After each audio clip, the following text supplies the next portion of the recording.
الصلاة خير من النوم.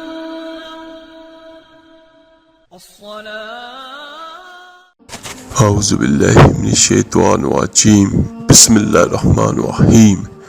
شروع کرتا ہوں اللہ تعالیٰ کے ببرکت نام سے جو اپنے بندوں پر بہت مہربان ہے. السلام علیکم ورحمۃ اللہ وبرکاتہ.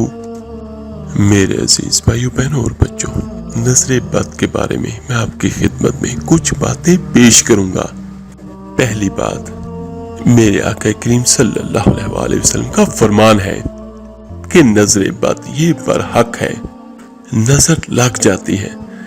سب سے پہلے تو سبھی بھائی سبھی بہنیں یہ بات سمجھیں کہ یہ فرمان ہے ہمارے آقا کریم کا کہ نظر بد لگ جاتی ہے. اور دوسری بات جو میرے آقا کریم صلی اللہ علیہ وسلم نے ارشاد فرمائی، اگر تقدیر پر کوئی چیز سبقت لے جانے والی ہوتی تو وہ نظر بد ہوتی. اور تیسری، نبی اکرم صلی اللہ علیہ وسلم کا فرمان ہے کہ قیامت کے نزدیک اونٹ اور نوجوان اکثر قبروں میں جائیں گے تو نظر بد کی وجہ سے جائیں گے. اور چوتھی بات، یہ ضروری نہیں کہ نظر لگانے والے کوئی پرائے ہوں، کوئی دوسرے ہوں. اپنے انسان کی نظریں بھی اپنے بچوں کو لگ جاتی ہیں، کیونکہ اس لیے قرآن پاک فرماتا ہے آپ جب باغ میں گئے تھے تو آپ نے یہ کیوں نہیں کہا ماشاء اللہ لا قوت الا باللہ؟ آپ نے کیوں نہیں کہا؟ تو اس کے بارے میں ہمیں کیا سبق ملتا ہے کہ جب بھی کوئی چیز اچھی لگے اپنی یا کسی کی بھی تو ضرور کہیں ماشاء اللہ لا قوت الا باللہ. اس میں ایک تو برکت پیدا ہو جاتی ہے اور نظر کبھی نہیں لگتی. چاہے اپنا بچہ اچھا لگے، چاہے کسی کا لگے، چاہے اپنی کوئی چیز اچھی لگے، چاہے اپنے کسی بھائی بہن کی لگے، تو اس کو نظر مت لگائیں. تو جب بھی ہو تو یہ دیکھ کر کہیں ماشاء اللہ لا قوت الا باللہ. ایک بار ہمارے آقا کریم صلی اللہ علیہ وسلم تشریف فرما تھے. ایک صحابی جن کا نام عامر رضی اللہ تعالی عنہ ہے، اس وقت انداز زندگی سادگی والا ہی تھا. ایک صحابی غسل کر کے آئے، صرف ان صحابی کے کندھے ہی نظر آ رہے تھے. تو ایک اور شخص نے صرف یہ کہا اوئے کیا کمال کی جوانی ہے، تو وہ صحابی وہیں گر گئے. تو آپ نے اس وقت تو یعنی ہمارے آقا کریم صلی اللہ علیہ وسلم نے اس وقت فرمایا تھا تم میں سے کوئی شخص اپنے بھائی کو کیوں قتل کرتا ہے؟ لفظ کیا بولے میرے آقا کریم صلی اللہ علیہ وسلم نے؟ قتل کرتا ہے. تم نے یہ کیوں نہیں کہا ماشاء اللہ لا قوت الا باللہ؟ تو یہ بات یاد رکھیے گا کہ نظر بد کسی کی بھی لگ سکتی ہے، والدین کی بھی لگ سکتی ہے.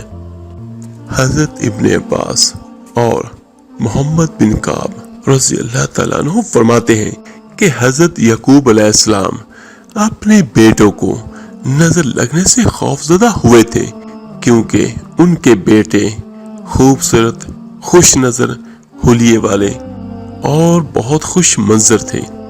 لہذا حضرت یعقوب علیہ السلام اس بات سے ڈرتے تھے کہ کہیں لوگ ان کے بیٹوں کو نظر بد کے ذریعے نقصان نہ پہنچائے، کیونکہ نظر لگنا برحق ہے جو کہ کسی ماہر گھڑسوار کو اس کے گھوڑے سے گرا دیتی ہے.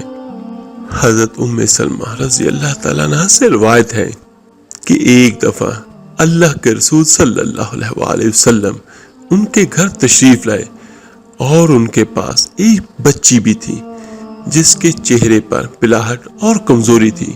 تو اللہ کے رسول صلی اللہ علیہ وسلم نے ارشاد فرمایا اس پر دم کرواؤ، کیونکہ اس پر نظر کا اثر ہے. جس کی نظر لگتی ہے وہ حاسد ہوتا ہے، لیکن ہر حاسد کی نظر نہیں لگتی. اس لیے جب حسد کرتے ہیں تو ہمیں ان کے شر سے اللہ تعالیٰ کی پناہ طلب کرنے کا حکم اور تعلیم دی گئی ہے، کیونکہ اپنی بھی لگ جاتی ہے اور دوسرے حاسدوں کی بھی لگ سکتی ہے. جس طرح کوئی آپ سے حسد کرے کہ آپ کا کاروبار بہت اچھا ہو گیا تو وہ حسد کرے او ہو اس کا کاروبار یہ کیسے ہو گیا، کس طرح ہو گیا، تو یہ اس کا حسد ہے۔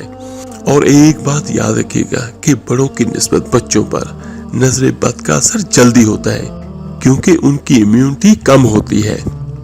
ایک بار اللہ کے رسول صلی اللہ علیہ وآلہ وسلم نے صحابی رسول حضرت جعفر طیار رضی اللہ تعالیٰ عنہ کے بچوں کو دیکھا، تو ان بچوں کی والدہ اسماء بنت امیس رضی اللہ تعالیٰ عنہ سے دریافت فرمایا، کیا معاملہ ہے کہ میں اپنے بھائی کی اولاد کے جسم دبلے پتلے دیکھ رہا ہوں، کیا انہیں کوئی مشکل یعنی بھوک، بیماری یا تکلیف وغیرہ درپیش ہے؟ تو یہ سن کے حضرت اسماء بنت امیس رضی اللہ تعالیٰ عنہ نے عرض کیا، جی نہیں، لیکن انہیں بہت جلد نظر لگ جاتی ہے۔ تو ہمارے آقا کریم صلی اللہ علیہ وآلہ وسلم نے اسماء رضی اللہ تعالیٰ عنہ کی اس بات کی تائید فرماتے ہوئے ارشاد فرمایا، ان پر دم کرو۔ حضرت اسماء بنت امیس رضی اللہ تعالیٰ عنہ کا فرمان ہے کہ میں نے اللہ کے رسول صلی اللہ علیہ وآلہ وسلم کی دم کے الفاظ پیش کیے تو انہوں نے ارشاد فرمایا، ان پر دم کرو۔ دم سے مراد وہ الفاظ ہیں جن کے ذریعے اللہ تعالیٰ کے حضور نظر بد، جادو، عصیب اور بیماری وغیرہ سے نجات اور شفا طلب کی جاتی ہے، کیونکہ ہر چیز کا حل اللہ کے پاک کلام میں ہے، اور کسی شک اور شبہے کے بغیر یہ کہنا کہ حق ہے کہ اس کام کے لیے قرآن کریم کی آیت مبارکہ اور اللہ کے رسول صلی اللہ علیہ وآلہ وسلم کی صحیح احادیث مبارکہ میں بیان کردہ الفاظ کے علاوہ کوئی اور الفاظ استعمال کرنا جائز نہیں۔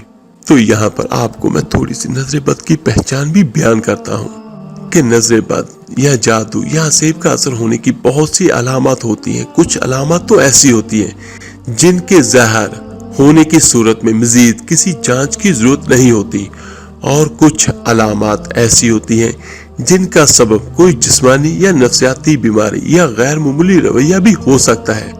لہٰذا تو میرے عزیز بھائیوں، بہنوں اور بچوں، ہمیں اچھی طرح یہ سمجھ لینا چاہیے کہ کسی پر جسمانی مشکلات نمودار ہونے کی صورت میں اسے نظر بد کا شکار سمجھ لینے سے پہلے ضروری ہے کہ جسمانی طور پر بھی اس کا طبی معائنہ کروایا جائے، اور کسی صحیح اور نفسیاتی طبیب سے بھی اس کا معائنہ کروایا جائے، اور اگر ان کی طرف سے بھی کسی بیماری یا غیر معمولی حالت و کیفیت کا پتہ نہ چل سکے تو پھر نظر بد لگنے یا کسی جادو یا عصیب وغیرہ کے اثر ہونے کے بارے میں سوچنا چاہیے۔ طبی اور نفسیاتی معائنے کے بعد اس امکان کے بارے میں سوچا جانا چاہیے، کیونکہ فوری اس پر یقین نہیں کرنا چاہیے کہ نظر ہی لگی ہے یا کوئی جادو یا عصیب وغیرہ کا اثر ہو گیا ہے۔ سب سے پہلے اپنا معائنہ کروائیں، اس کے بعد اگر نہ سمجھ آئے تو پھر آپ یہ کہہ سکتے ہیں کہ نظر بد ہے۔ جب نظر بد، جادو یا عصیب وغیرہ کے اثر انداز ہو چکنے کا یا ایسے کسی امکان کا معلوم کرنا ہو تو اس کا بہترین اور تجربات سے ثابت شدہ طریقہ یہ ہے کہ جس شخص کے بارے میں ایسا کوئی شک ہو اس شخص پر قرآن کریم کی تلاوت کی جائے، اور ان آیات کی تلاوت جو صحیح عقیدے اور عمل والے علماء کے تجربات کے مطابق اور بلا شک و شبہ اللہ تعالیٰ کی مشیت سے ایسے معاملات میں علاج کی تاثیر رکھنے والی ہوتی ہے، جس طرح منزل ہوگی، آیت الکرسی ہوگی، سورہ بقرہ ہوگی، یا قرآن پاک میں اور بہت ساری ایسی ہیں۔ تو جب ان آیات کو مخصوص شخص یا مریض کے سامنے تلاوت کیا جاتا ہے تو بسا اوقات جب ان کے سامنے قرآن کریم کی تلاوت کی جاتی ہے تو ان پر کچھ علامات ظاہر ہوتی ہیں۔ نمبر 1، چہرے پر بلاہٹ ظاہر ہونا۔ نمبر 2، سینے میں گھٹن کا احساس ہونا۔ اور نمبر 3، تلاوت سننے کے دوران جسم کے مختلف حصوں میں درد کا پیدا ہونا۔ اور نمبر 4، معمول سے زیادہ گرمی محسوس ہونا۔ اور نمبر 5، پسینہ آنا، خاص طور پر کمر پر پسینے کی کمی یا زیادتی سے نظر کی شدت کا اندازہ ہو جاتا ہے۔ اور نمبر 6، پہلوؤں میں درد محسوس ہونا۔ اور نمبر 7، بے چینی کی کیفیت ہو جانا اور ادھر ادھر دیکھتے اور متوجہ ہوتے رہنا، یعنی ہر وقت وہ بندہ بے چین اور بے قرار ہوگا۔ اور نمبر 8، رونا یا کسی سبب کے بغیر اور رونے کی کیفیت کے بغیر آنکھوں سے آنسوؤں کا جاری ہو جانا۔ اور نمبر 9، کسی وقت یہ حالت پاس بیٹھے ہوئے لوگوں پر بھی ظاہر ہو جاتی ہے جو کہ علاج کی غرض سے نہیں بیٹھے ہوتے۔ ایسی صورت میں معالج کو ان کی طرف بھی توجہ کرنا پڑتی ہے، لیکن دیکھنے والوں پر عموماً یہ اثر مریض کی حالت دیکھنے یا آیات شریفہ کو سمجھنے کی وجہ سے ظاہر ہوتا ہے۔ تو میرے عزیز بھائیو، اس سے یہ نہیں سمجھنا چاہیے کہ وہ لوگ بھی کسی نظر بد، جادو یا عصب وغیرہ کا شکار ہے۔ اور نمبر 10، پہلوؤں کا پھڑکنا اور جسم کے مختلف حصوں کا بلا ارادہ اور خود بخود حرکت کرنا۔ پھڑکنے اور حرکت کرنے کی کیفیت، رفتار اور انداز سے بھی علاج کرنے والوں کو نظر بد کی قوت کا اندازہ ہو جاتا ہے۔ اور نمبر 11، دل ڈوبنے کی کیفیت کا موجود ہونا۔ اور نمبر 12، پٹھوں کا اکڑنا، کھینچنا اور درد کا پیدا ہونا۔ اور نمبر 13، زیادہ نیند، بے ہوشی اور بے حواسی محسوس ہونا اور کوئی بھی کام کرنے کی قدرت نہ پانا، یعنی آپ کا جسم بہت زیادہ ڈھیلا ڈھالا اور کسی کام کے قابل نہ سمجھنا۔ اور نمبر 14، پہلوؤں میں ٹھنڈک کا احساس ہونا۔ اور نمبر 15، کسی طبی اور مادی سبب کے بغیر جسم پر نلاہٹ اور سبزی مائل دھبوں کا ظاہر ہونا، یعنی کسی وجہ سے نہ لگے کوئی چوٹ یا ویسے ہی آپ کے جسم پر دھبے ظاہر ہوں تو پھر سمجھیے کہ یہ بہت بری نظر بد ہے۔ تو جب بھی کسی میرے بھائی بہن بچوں پر ایسی علامات ظاہر ہوں یا آپ کو لگے کہ آپ پر نظر بد لگ چکی ہے تو اس کے لیے میں یہاں پر نظر بد کا نبوی علاج صلی اللہ علیہ وآلہ وسلم، یعنی وہ دم جو جبرائیل علیہ السلام نے اللہ کے رسول صلی اللہ علیہ وآلہ وسلم پر کیا تھا، وہ بھی میں آپ کو بیان کرتا ہوں۔ بسم اللہ ارقیکا واللہ یشفیکا من کل دائن فیکا من شر النفاثات فی العقد ومن شر حاسد اذا حسد۔ میں اللہ کے نام سے آپ پر دم کرتا ہوں اور اللہ ہی آپ کو شفا دے گا ہر ایک بیماری سے جو آپ میں ہے، اور گروہوں پر اور گھانٹوں پر جادو اور ٹونے کر کر کے پھونکنے والیوں کے شر سے اور حسد کرنے والوں کے شر سے جب وہ حسد کرتا ہے۔ اور اس دم کو 3 بار پڑھنا بھی بہت افضل ہے، اور اس کے علاوہ منزل بآسانی مل جاتی ہے۔ اس کو پڑھیں اور پڑھ کے دم کریں۔ اس کو صحیح معنوں میں پڑھ کے ہم کس طرح اس سے فائدہ اٹھا سکتے ہیں، وہ نیچے ڈسکرپشن میں اس کا لنک بھی سینڈ کر دیتا ہوں منزل کا، تو اس طریقے سے پڑھیے گا اور پڑھ کے دم کیجیے گا، تو انشاءاللہ تعالیٰ اس سے ہر طرح کی نظر بد بھی ختم ہو جائے گی اور ہر قسم کی بندش بھی ختم ہوگی۔ اور زیادہ بہتر یہ ہے کہ اپنے گھروں میں قرآن پاک کی تلاوت کیا کریں۔ جس گھر میں نظر بد یا شیطانی اثرات یا جادو کے اثرات ہوں تو زیادہ بہتر یہ ہے کہ اس گھر میں سورہ بقرہ کی تلاوت کی جائے۔ اور اگر کوئی میرا بھائی بہن نہیں کر سکتا تو وہ آڈیو ہی چلا دیا کریں۔ زیادہ بہتر اور افضل یہ ہے کہ کوئی خود پڑھے، لیکن اگر آپ آڈیو بھی چلا دیتے ہیں، آج کل نیٹ سبھی گھروں میں عام ہے، اور سورہ بقرہ کو آسانی کے ساتھ آپ ڈاؤن لوڈ کر کے آپ اتنی آواز سے چلائیں کہ پورے گھر میں اس کی آواز گونجے۔